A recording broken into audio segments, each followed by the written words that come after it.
Tonight, jubilation around the globe with 53 years of oppressive rule in Syria torn down in an instant by rebels on their own road to Damascus. The former president fleeing the country as questions now turn to what happens next. Celebrations on the streets of Syria. This is the mood right now. It is festive. It is jubilant. And around the world.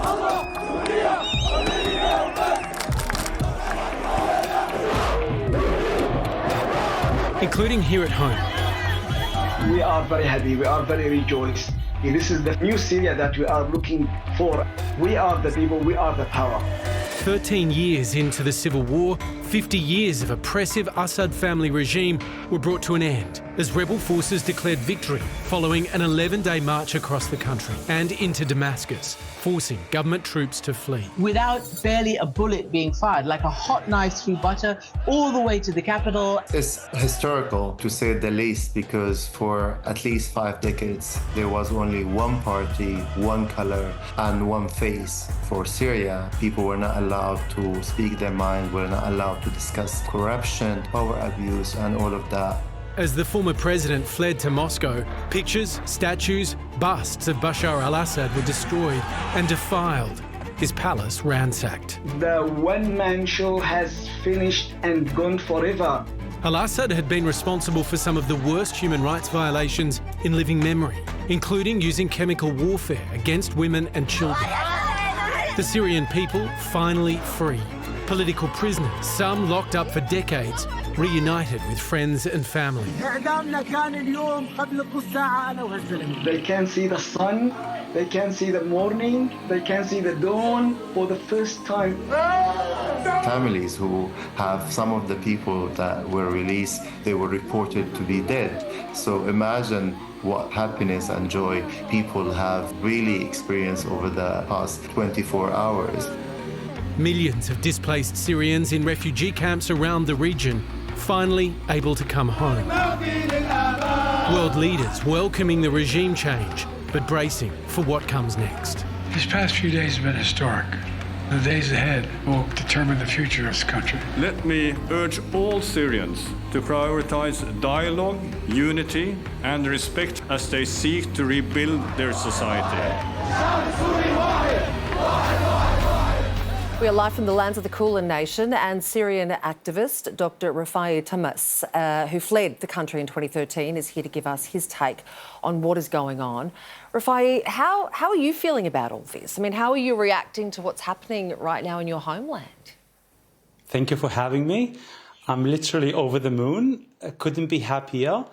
This outcome is what we've been working for, what millions of Syrians have been working for nearly 14 years.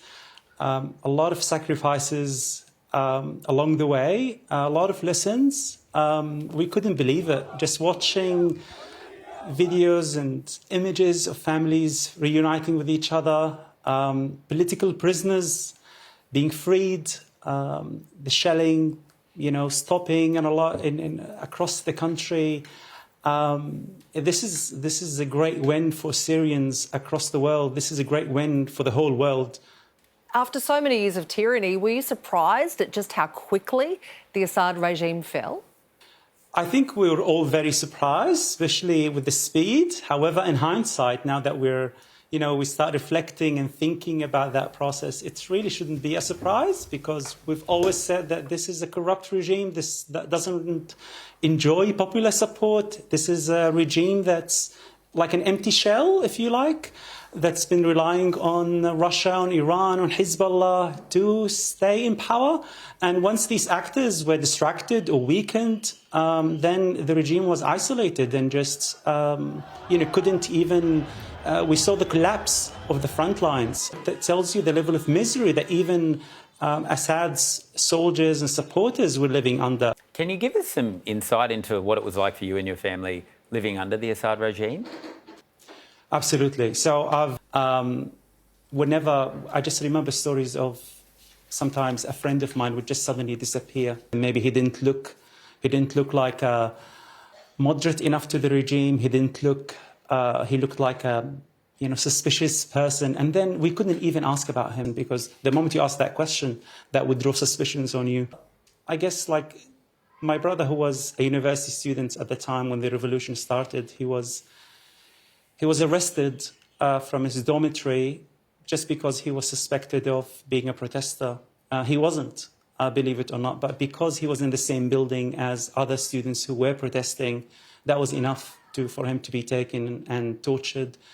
And once he was released, he was a completely different person. And then later on, he was killed while we were evacuating. And a week before that, my father was also killed in the shelling, my uncle as well, and dozens of other family members and friends. My story isn't unique. The majority of Syrians have lost family members, have lost family ones. Entire families were often massacred. I was one of the lucky survivors.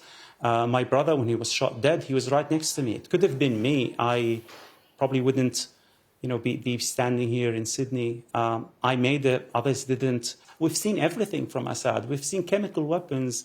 We've seen barrel bombs dropped in residential areas. We've seen scorched earth policy. We've seen empty promises. We've seen everything. And I think the fact that all of that stopped even for a few days, even if things start going downhill from this moment on, that's already a victory because we were able to kind of stand up to this regime and bring its downfall. Of course, we do hope that things continue going in the right direction. There are a lot of positive signs we've seen so far in the last 12 days. I really hope that they continue, and I really hope that this will pave the way for a brighter future for all Syrians, regardless of their views and their political backgrounds, or religious or ethnic backgrounds. Rifaie, the world is watching and hoping that certainly happens. Thanks so much for your time tonight. My pleasure. Thank you for having me.